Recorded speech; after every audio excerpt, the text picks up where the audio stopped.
حوادث شخصیت و نوع برخورد و همدردی یک ملت و یک مردم ظاهر میده و امروز در پروان جای افتخار است که همدردی مردم با هم دیگر حد و حدود نداشت.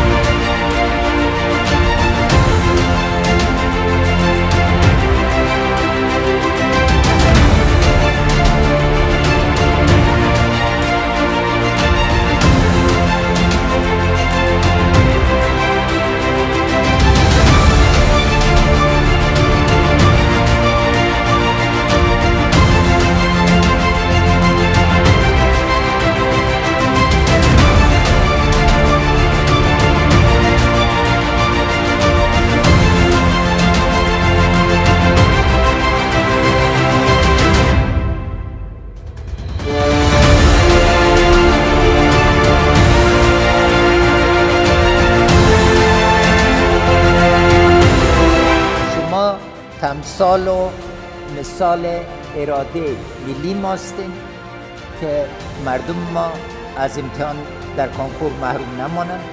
از همین جهت بود که شرایط خاص برتان فراهم شد و امتحان در شغنان گرفته شد.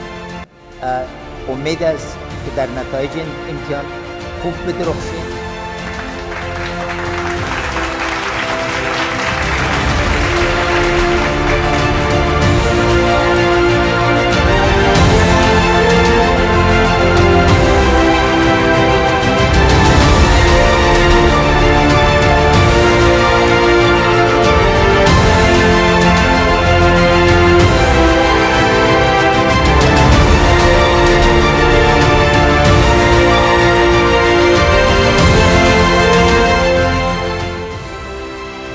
یک هشدار واضح به تمام همکارای دولتی، ولسوال صاحبا، قماندان صاحبای امنیه، همه نهادهای دیگر در این برنامه حق مداخله نداره.